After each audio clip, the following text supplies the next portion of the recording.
कभी ना कभी हर इंसान के दिल में ये सवाल ज़रूर आता है, प्यार और मोह, अटैचमेंट में फ़र्क क्या है? क्यों कुछ रिश्तों से अलग होना आसान लगता है, लेकिन कुछ से दूर होने का ख्याल ही दिल दहला देता है?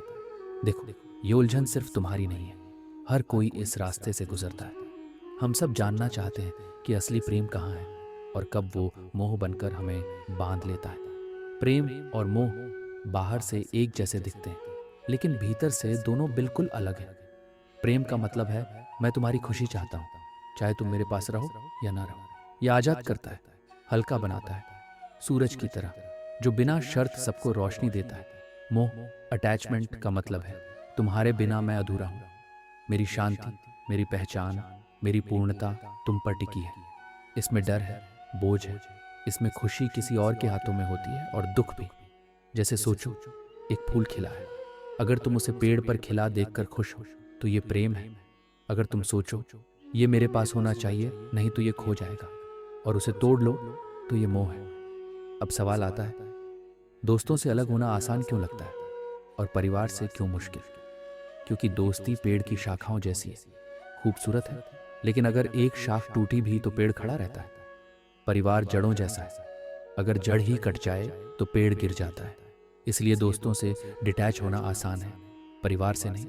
और ये गलत भी नहीं है, ये तो तुम्हारी भावनाओं की गहराई दिखाता है। लेकिन कृष्ण कहते हैं रिश्ते तोड़ने नहीं, समझने होते हैं। सच्ची शांति तब मिलती है जब हम प्रेम और मोह का फर्क पहचानते हैं। मेरा अपना अनुभव बताता हूँ। कुछ साल पहले मैं भी बिल्कुल ऐसे ही सोचता था। दोस्तों से दूर होना मुझे तकलीफ नहीं देता था, लेकिन परिवार की बात आते ही जैसे दुनिया ही हिल जाती थी। डर लगता था कि अगर इन्हें खो दिया तो मेरा सब कुछ खत्म हो जाएगा। उस समय मैंने हफ्तों तक सोच विचार किया, और तब मेरे दिल को तसल्ली मिली जब मैंने ये समझा, शरीर सिर्फ आत्मा का कपड़ा है। शरीर जाएगा पर आत्मा हमेशा रहेगी, और आत्माएं फिर मिलती भी हैं। महाभारत में भी यही सिखाया गया है। जब युद्ध में सब वीर गति को प्राप्त हुए तो आत्माएं फिर भगवान के लोक में मिली। कृष्ण ने अर्जुन से कहा था, तुम्हारे अपने नष्ट नहीं होंगे, केवल शरीर छूटेगा, आत्मा तो सदा है।